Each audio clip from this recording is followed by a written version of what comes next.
Sou o babaca por agredir uma pessoa deficiente? Meu nome é Lucas, tenho 16 anos, e o ambiente do ensino médio sempre foi palco de inúmeros conflitos e dilemas que parecem testar os limites da convivência. Desde cedo, aprendi a reconhecer comportamentos inadequados e a identificar situações em que o respeito mútuo era posto em xeque. Em meio a esse turbilhão, convivia com colegas que, de tantas formas, me faziam refletir sobre a justiça e o que seria tolerável em nossas relações diárias. Entre os alunos, destacava-se um rapaz ao qual decidi chamar de Brian. Ele tinha uma reputação construída a partir de atitudes que ultrapassavam as barreiras do aceitável. Brian era o tipo de pessoa que, sempre que surgia a oportunidade, agia de maneira provocativa com as colegas, com um comportamento que beirava o assédio. Em diversas ocasiões, ele forçava situações desconfortáveis que deixavam todos os que observavam com um sentimento de revolta e indignação. Lembro-me vividamente de um episódio que rapidamente se espalhou pelos corredores da escola. Em uma manhã, Brian foi quase expulso por tentar forçar uma situação inaceitável com uma colega.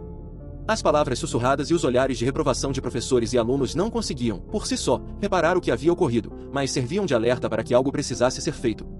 A administração da escola, porém, reagiu com medidas brandas, advertências que pouco fizeram para conter o comportamento do rapaz. Apesar de tudo, parecia que a impunidade se instalava ali. Dias depois, uma nova situação se desenrolava. Em uma segunda-feira, amigos me contaram que Brian havia tentado avançar com uma amiga minha, criando uma atmosfera de tensão e medo entre os alunos. A notícia circulava rapidamente, mesmo sem eu estar presente, já sentia o peso da injustiça. Para muitos, aquilo era uma prova de que, enquanto os abusos se acumulavam, as medidas de contenção permaneciam inexistentes. Essa sensação de impotência só reforçava o sentimento de que o respeito, tão fundamental para uma convivência saudável, estava sendo sistematicamente negligenciado.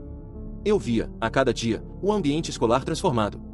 O que deveria ser um espaço de aprendizado e troca de experiências parecia se converter num campo de batalha, onde o comportamento abusivo ganhava terreno e onde as vítimas eram deixadas à própria sorte. O clima de medo e revolta criava uma atmosfera opressiva. E, em meio a esse cenário, eu começava a entender que, por vezes, era preciso adotar uma postura firme, mesmo que isso significasse tomar atitudes que muitos julgariam extremas. Durante as aulas, enquanto os professores insistiam em abordar o conteúdo programático, a verdadeira discussão acontecia nos corredores e nos intervalos. Conversas rápidas entre colegas abordavam os abusos cometidos por Brian e a sensação de que a escola fazia vista grossa diante de tantas transgressões. Eu, que sempre tive um senso de justiça aguçado, não conseguia me conter ao ver que comportamentos que violavam a integridade e a dignidade alheia eram tratados com tanta indiferença. A figura de Brian, com seu sorriso desafiador e olhar de arrogância, se tornava um símbolo da impunidade e da fragilidade dos mecanismos de controle naquele ambiente.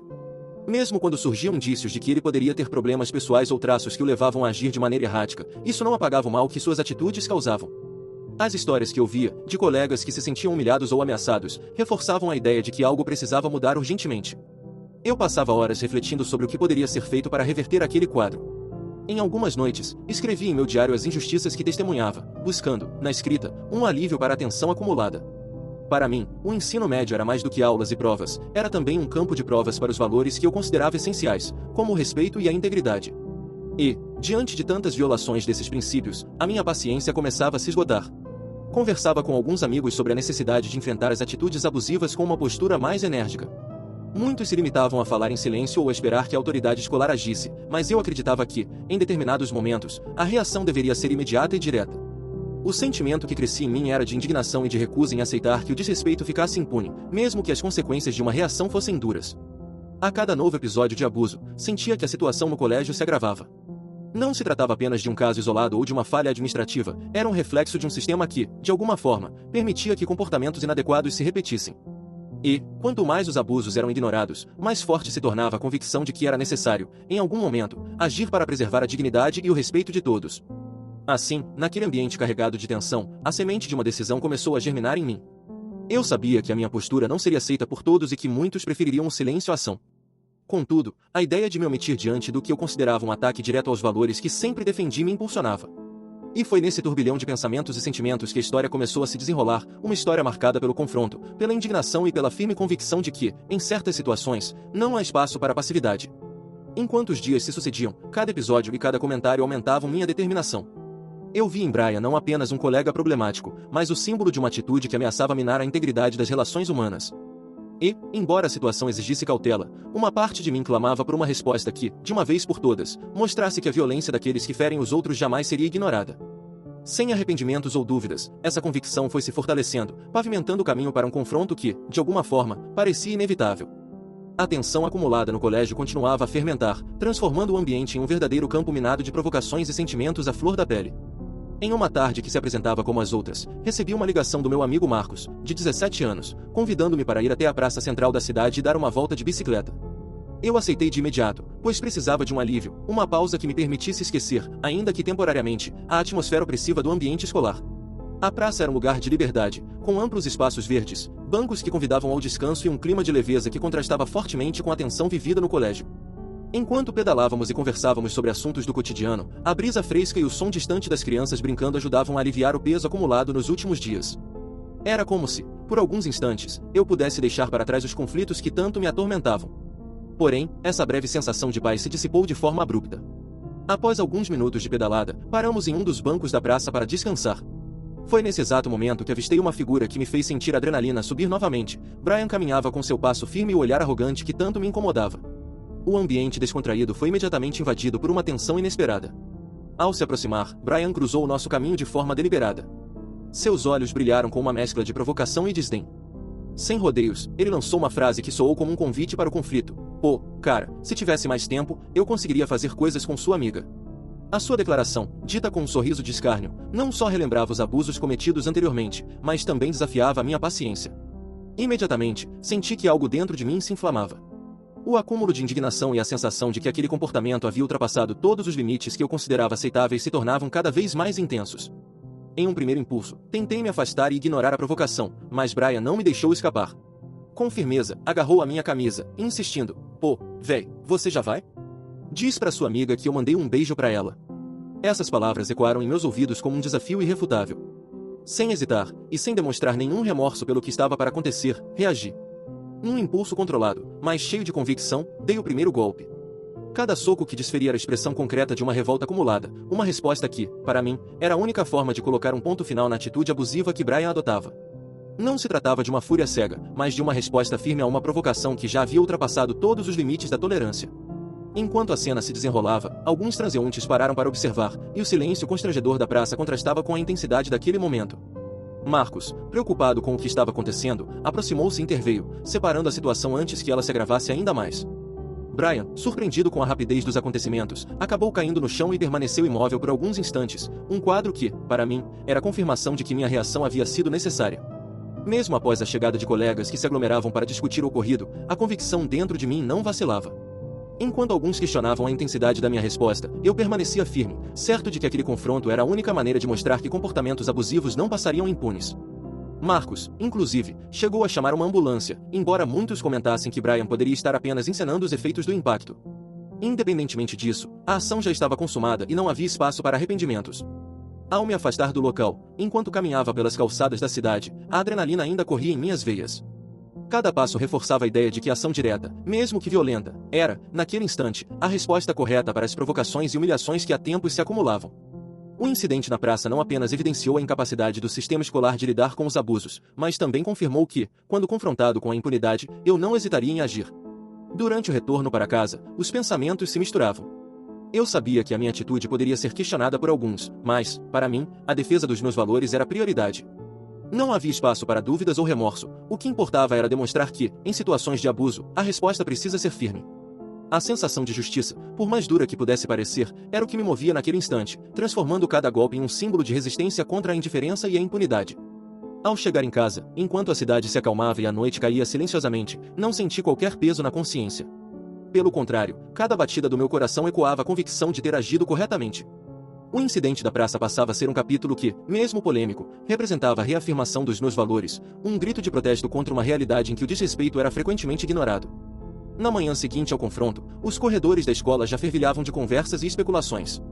Embora diversos olhares e comentários fossem direcionados à minha atitude, eu permaneci inabalável na minha decisão. O episódio com Brian se transformará em um marco, uma demonstração de que, quando o desrespeito se torna insuportável, a resposta precisa ser direta, mesmo que isso signifique transitar pelo caminho da violência. Logo nas primeiras horas de aula, os rumores sobre o ocorrido se espalharam com rapidez. Em meio a uma conversa de corredores, ouvi pela primeira vez que Brian havia sido diagnosticado com autismo. Essa revelação gerou debates acalorados entre os alunos. Para muitos, a condição de Brian era um fator que explicaria, de alguma forma, suas atitudes controversas. No entanto, para mim, esse detalhe não servia de justificativa para os abusos cometidos. O respeito ao outro, independentemente de qualquer condição pessoal, deveria ser inegociável. Enquanto alguns colegas demonstravam surpresa ou até mesmo compaixão pela situação de Brian, eu mantinha a postura firme. Havia um consenso, mesmo que silencioso, de que o comportamento abusivo não podia ser tolerado, independentemente de quaisquer explicações. A minha atitude naquela manhã foi clara. A resposta dada na praça era manifestação de uma indignação acumulada e de um princípio que não poderia ser abalado por circunstâncias externas. Durante as aulas, observei atentamente as reações dos professores e dos colegas. Uns me encaravam com olhares de aprovação por finalmente ter tomado uma atitude, outros, com reprovação, questionavam a violência empregada. Entretanto, no íntimo, eu sabia que não havia arrependimento. O que se passará na praça era a materialização de uma determinação de não permitir que o desrespeito e a impunidade continuassem a dominar nossas vidas. Durante os intervalos, mantive conversas com alguns amigos próximos sobre o ocorrido. Discutíamos, com intensidade, a necessidade de impor limites e de lutar contra comportamentos que atentavam contra a dignidade das pessoas.